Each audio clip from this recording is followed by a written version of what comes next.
Cuando fui a Israel, primero fui a Tel Aviv, y Tel Aviv tiene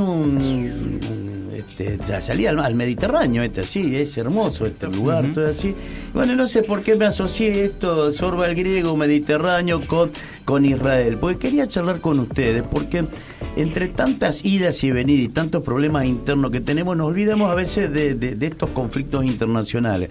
Y las noticias que están llegando realmente son alarmantes, ¿no? Se habla de un recrudecimiento de ataques del gobierno de Israel a la Franja de Gaza.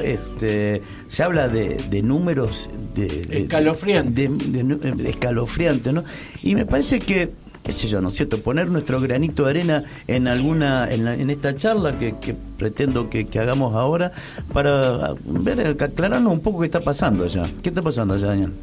Bueno, evidentemente hay una guerra entre originalmente era entre Hamas y el Estado de Israel.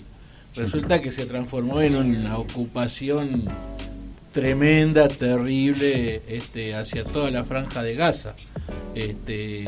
¿Estuviste en la Franja de Gaza? Yo estuve en el año 99. ¿Qué dimensiones tiene? Como para que nosotros tomamos... cuando vemos el mapa de todo Israel... Dicen que es más... Yo la verdad que no tengo dimensiones, pero porque no... Estuvimos un día y entramos, tuve la suerte de estar en un encuentro con quien en ese momento ministro de Salud de Gaza, que gobernaba en aquel momento la OLP, o sea, la Organización de Liberación de Palestina, no Hamas, o sea, la franja que es laica, ¿no es cierto?, y que abandonó alguno de sus emblemas, que era la destrucción del Estado de Israel. Bueno, ellos lo abandonaron y estaban en otra propuesta. Era la época, digamos, una época de mucho encuentro entre palestinos e israelíes, los gobiernos me refiero. Pero aparte, fíjate o no, porque te las preguntaba... dimensiones son, mira, más chicos que Tucumán. La provincia. Claro. Me decían de que tenía prácticamente la dimensión de una ciudad grande nuestra en territorio. No, es como más si grande. fuera un Rosario con el Gran Rosario. Mira, la verdad así. que no tengo ni idea. Nunca, algo así, nunca sí. No que me está fijé. superpoblada. Está superpoblada. Hay varias ciudades, ¿no es cierto?, en Gaza. Y que bueno, una de las políticas del actual gobierno de Israel ha sido la destrucción sistemática de todo lo que significa la infraestructura de Gaza, aparte de los miles de muertos que hay, ¿no es cierto? Y que, como recién decía, hace un rato decía acá Mascheroni, no sabemos en realidad cuántos son, porque abajo de los escombros debe haber miles de personas. ¿Y qué importancia tiene Gaza? No, la importancia que desde el punto de vista geográfico, político, mejor dicho, estratégico, ninguna. El problema es que ahí, o la cuestión es que en Gaza gobierna Hamas, que es una de las facciones palestinas que está por la destrucción del Estado de Israel. Esa es su, digamos, su emblema. Por eso es que una de sus consignas es del río al mar, o sea, desde el río Jordán, ¿no es cierto?, hasta el Mediterráneo. Mirá, yo soy partidario de, siempre lo he planteado yo pertenezco a una institución, la Asociación Pérez, y desde el año 47 nosotros venimos planteando la coexistencia de dos estados, el estado palestino y el Estado de Israel, conviviendo ambos con todos los atributos de la soberanía. O sea, no es que uno sea, digamos, una semicolonia o alguna cuestión de dependencia, con todos los atributos de la soberanía. O sea, que los dos tengan su ejército, su moneda, su correo, y su posibilidad de comercio y... Sí, lo que hace un Estado, que una nación jurídicamente organizada. Un Estado, ¿viste? Con todos los atributos. El problema que hay en Palestina, ¿cuál es? Primero, que es la discontinuidad geográfica, porque hay dos partes. Por un lado está Gaza, sobre el Mediterráneo, y Cisjordania del otro lado. Esa discontinuidad, digamos, de alguna manera había empezado a tener una puntita chiquitita con los acuerdos de Madrid, de Oslo, allá por los años 90 y pico, ¿no es cierto? Pero el asesinato por parte de la derecha israelí, fascistona, ¿no es cierto?, de Rabin, cortó todo ese proceso que había empezado, que tenía perspectivas interesantes. Y al mismo tiempo ha habido esa promoción muchos dicen que fomentada por el gobierno, el mismo gobierno de Israel y otros gobiernos, de agrupaciones o corrientes como puede haber sido, como es Hamás o Hezbollah ya en el Líbano, de modo tal de competirle y sacarle poder a la OLP, que la OLP es un frente de organizaciones en las cuales... Creería que en la actualidad la OLP no existe prácticamente. Sí, como que no, gobierna Cisjordania. Gobierna Cisjordania. La Organización Liberación para Palestina era el famoso Yasser Arafat. Claro. Pero en su interior lo interesante que había es que habían llegado a convivir distintas corrientes, entre las cuales había corrientes todas laicas, eso es muy interesante, y había corrientes de izquierda y corrientes de centro, vamos a llamarle así. Yo personalmente tengo contacto con un argentino, ¿no es cierto?, que reside ahí en Israel, Efraín Davidi, que estuvo en varias ocasiones acá en Santa Fe, y a través de él yo tengo pero tengo una comunicación interesante con amigos, a los que yo considero amigos, como amigos palestinos, ¿no es cierto? Daniel, le decimos a los oyentes que la asociación ILP, que a la que pertenece Daniel Silver, es una institución judía. Daniel es judío. No te tiran la mochila de traidor. No. Que no. Mirá, anoche tuve una experiencia muy interesante. Me escribe una mujer a la cual respeto muchísimo y la aprecio muchísimo porque ella es sionista, o sea, del otro bando. Mi mamá decía la contra. Y decía, la mujer me explica, dice, vos estás a favor de Hamás, y que yo dije, no, yo no estoy a favor de Hamás, pero tampoco estoy a favor de lo que hace el Estado de Israel, ni mucho menos. Lo que nosotros hemos planteado es que por un lado tiene que haber la devolución de los rehenes que tiene todavía Hamás, pero al mismo tiempo tiene que cesar los bombardeos, tiene que retirarse el Estado de Israel, las tropas tienen que retirarse, tiene que ampliarse la ayuda humanitaria, ¿no es cierto?, para el pueblo palestino, y que hay que encontrar desde el punto de vista de la política, cosa que ninguno de los dos contendientes quiere. No lo quiere ni Hamás ni el gobierno del Estado de Israel. Desde la política, ¿no es cierto?, encontrar un acuerdo para que haya, en principio, una tregua, un alto al fuego, después una tregua larga. Había un alto al fuego. Sí, pero esos altos al fuego son firmados y al otro día son violados. Por eso, pero hubo un alto al fuego y Israel aparentemente fue el que lo violó. Macherone, usted se sale la vaina para contestar. Sí, porque hay cosas nuevas, más allá de la disputa histórica entre los territorios de Palestina e Israel. Ha surgido en estos últimos años otras urgencias. Primero es el agua. Hoy la primera batalla... Yo tenía entendido, justamente vos pregunté la importancia de la Franja de Gaza, que la Franja de Gaza es rica en agua dulce. No, sobre todo la disputa por el río Jordán. Por el río Jordán. Israel es un país que debe ser el país del mundo que mayor eficiencia tiene en el tratamiento del agua. Pese a todo, tiene un déficit hídrico global del 16%. Y ahí empieza la disputa. Y la disputa del agua se traslada a la disputa por los colonos y la agricultura. Los colonos israelíes que van que van avanzando pero sobre... además, los colonos palestinos no tienen el sistema eficiente de tratamiento y cuidado del agua y aprovechamiento del agua. Un calabacín y entonces empezó esa disputa y los colonos con sus ejércitos o su armamento privado empezaron a avanzar en los territorios de Gaza y de Cisjordania con la mirada para el costado de las autoridades israelitas, que se han propuesto echarlo al mar. Esto es la cuestión. Y esto se transforma más allá de los 60.000 muertos. Cuando se quiere erradicar un grupo o una raza o un grupo étnico, configura lo que es la cuestión de genocidio, y esto es lo que desde muchos sectores internacionales empiezan a decir, ¿Vos por estás de eso acuerdo que hay un genocidio, Daniel? Mira, yo no sé si puede ser, la verdad que no me asusta la palabra, ¿viste? El problema del genocidio no es la cantidad, no es si son más o menos, ¿viste? Sino que son las políticas que se llevan a la práctica. Yo lo que pienso, no sé, vos ibas a decir algo. Te iba a decir algo. Esto es lo que valoró la Corte Internacional de Justicia Penal de La Haya, y que lo acusa de crímenes graves de guerra a Netanyahu, y Netanyahu no puede ir a ningún país del mundo porque tiene alerta roja de ser detenido. Por eso cuando fue a Estados Unidos ahora hace poco hubo un acuerdo de que no estaba todavía la sentencia.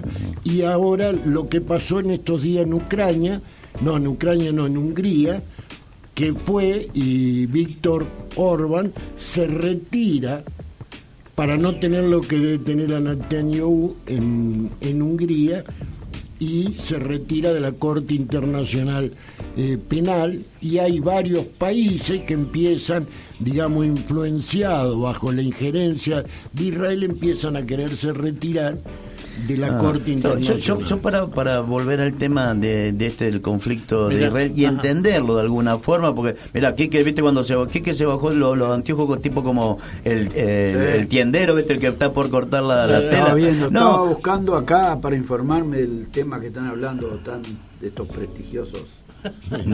No, porque por ahí te digo, uno habla, tiene amigos árabes, tiene también, tiene libaneses, sirios libaneses y demás, que abonan a favor del pueblo palestino, y otros que, por ejemplo, israelíes, judíos, que lo llevan a un plano religioso casi. Bueno, inclusive, te cierro con esto, inclusive te hablan una Europa que está bajo ya el dominio de los musulmanes. Entonces dice, ¿qué querés? Que tu mujer ande con cosas así. Este tipo de planteo te hace en pleno conflicto con israelíes. Siempre la religión ha sido, digamos, algo que moviliza los corazones, ha sido la excusa para generar las guerras, muchas guerras. Las guerras de religión de Europa del siglo... Cruzadas. Bueno, por eso iba del siglo XV, siglo XVI. En realidad la excusa eran excusas para que en aquel momento las cruzadas, el ascenso de la burguesía, la lucha contra la nobleza, de los protestantes y católicos, los hugonotes. Bueno, o sea, siempre la religión, como es algo, digamos, que llega al corazón, no tiene un grado de racionalidad. Pero es la pantalla. Es la pantalla y es lo que moviliza. Yo te voy a contar una anécdota ahora cortita. Yo soy de Colón, pero también tengo algo ¿cómo? Como se debe. Te vamos a mandar a Gaza. Hablando de eso. Viene Palestino acá, el club palestino a Santa Fe a jugar contra Unión. Yo le mandé una carta a través de amigos que tengo. Yo tengo familiares en Chile, ¿no es cierto?, que me consiguieron las direcciones de directivos de Palestino, y tengo que agradecerle a la comisión directiva, a un miembro de la comisión directiva de Unión, cuando fueron, que llevaron una carta personalmente, ¿no es cierto?, y se la entregaron, para hacer un encuentro acá en Santa Fe, ¿no es cierto?, entre, por lo menos, nuestra institución y ellos, con una cuestión muy simple, el tema de la paz. Mira, yo me acuerdo que hace muchos años un periodista que a lo mejor ustedes lo conocen, lo recuerdan, Hermann Schiller,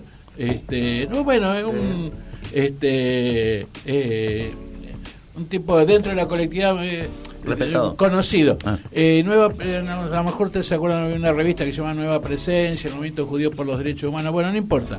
Hermann Schiller planteó, y en nuestra institución lo hizo y en todos lados, que hoy, ¿no es cierto?, en Medio Oriente lo fundamental, lo más revolucionario es la paz. Entonces nosotros, bajo esa premisa que la hacemos nuestra, y yo me siento totalmente identificado con ello, la reivindico. Yo soy muy amigo. Está bien, pero viste, siempre yo no quiero que nadie, viste, esas expresiones, lo importante es la paz, y me gustaría ver si nos pueden desasnar, por lo menos a mí, porque Gaza ha tenido lo que fue la guerra de los 6 días, todo el apoyo del ejército egipcio.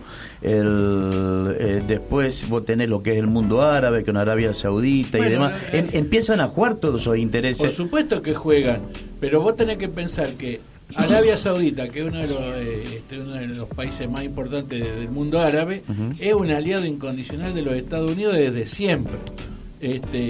Hoy Qatar, que es uno de los que financia a Hamas, ¿no es cierto?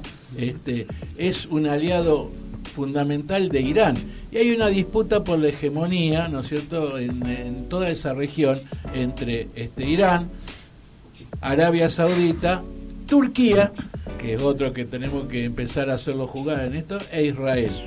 Todo, salvo Irán, los otros tres de alguna manera son digamos aliados, algunos más cercanos, otros más lejanos de los Estados Unidos. Entonces ahí el que corta, digamos, el que termina cortando de alguna manera el bacalao, ¿no es cierto?, es la presión de los Estados Unidos. Así como en Ucrania le dijeron a Zelensky, che, dejate de hinchar y vamos a ver cómo encontramos la cuestión de la paz o del fin de la guerra, no de la paz, del fin de la guerra.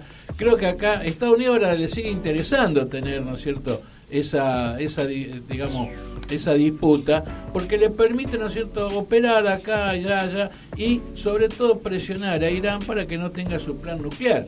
Los joroban a los iraníes, ¿no es cierto?, con el tema del plan nuclear, que como diciendo, el otro día decíamos, hay un mono hoy hablamos del mono con navaja, ¿no es cierto?, que tienen la bomba atómica y mañana te aprietan el botón.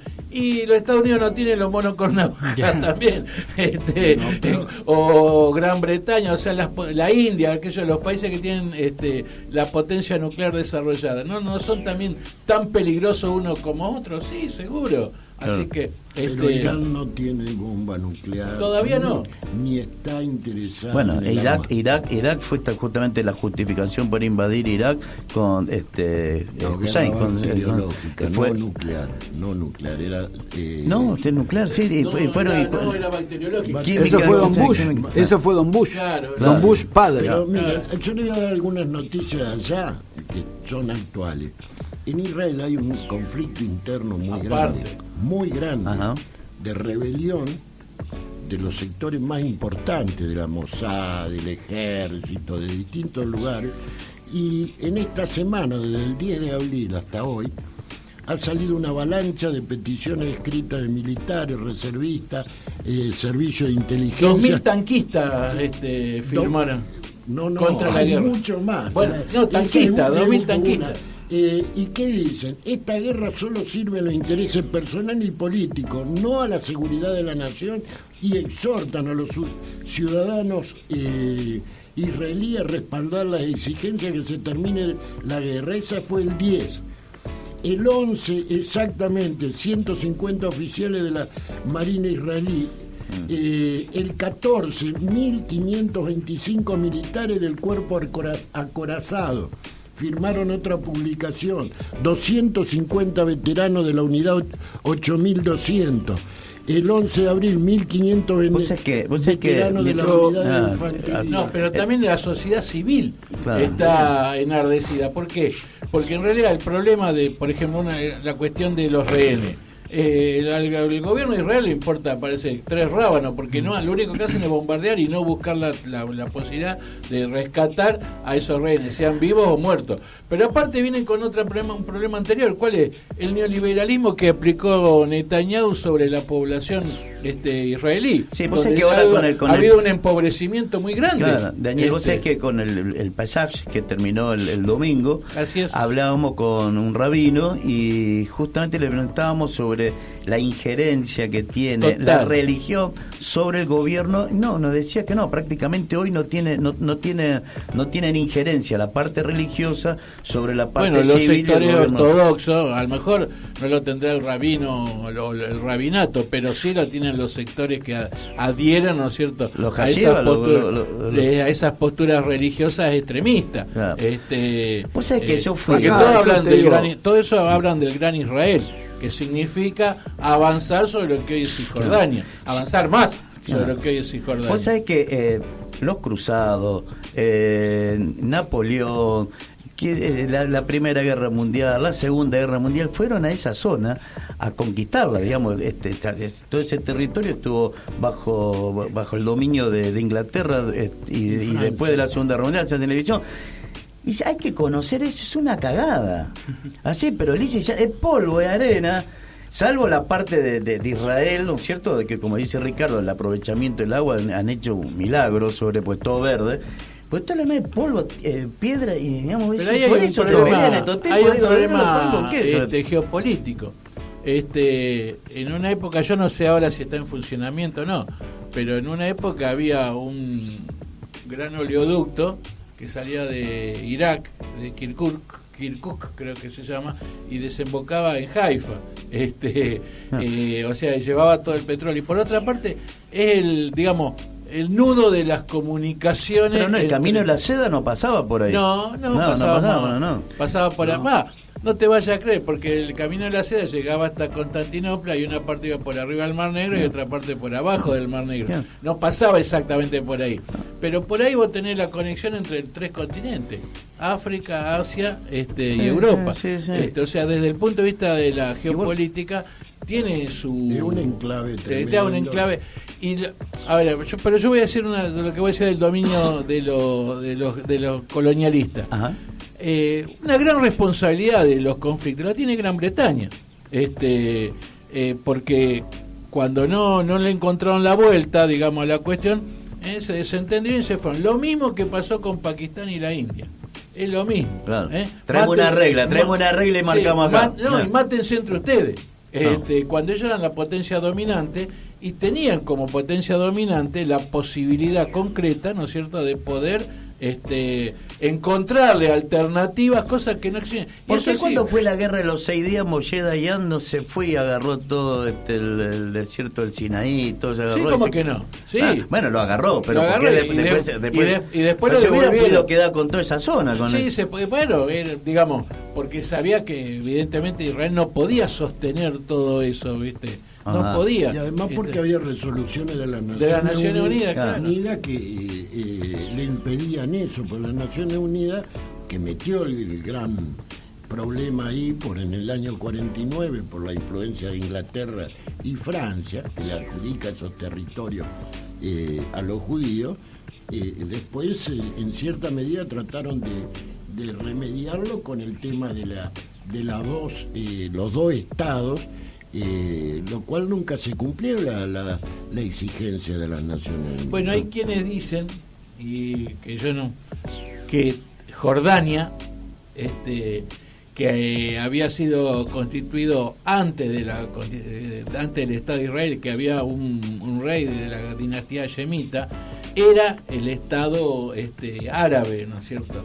El tema es que se fue constituyendo, y eso históricamente, una comunidad distinta, que son los palestinos, que no son los jordanos. Claro, claro. Ahí no hay una base de la OTAN o de Estados Unidos en Jordania, que mira, el despegue. No tengo noción, pero debe haber seguramente. Esto arranca con Loren de Arabia, la traición a Loren de Arabia. Era eso. Un espía. Loren de Arabia, una espía. Loren de Arabia trabajó se enamoró del pueblo árabe. Claro, pero fue como espía. Él va como observador, era un andariego, pero después los compromisos que asume y que le dijeron que los asuma, lo traicionan y él se retira del ejército por eso. Qué bárbaro. Pero vuelvo a repetir esto porque una sensación, sí, por esto se pelea, ¿viste? Porque si uno me decís que te pelea por la tierra, porque podés sembrar, comer, alimentarte, por el petróleo, y ni petróleo tienen esa no hay petróleo, no hay gas, no tienen, y la historia de la humanidad, la historia de la humanidad está centrada en esa región, en esa tremendamente interesante de toda la civilización. Tremendamente interesante el tema.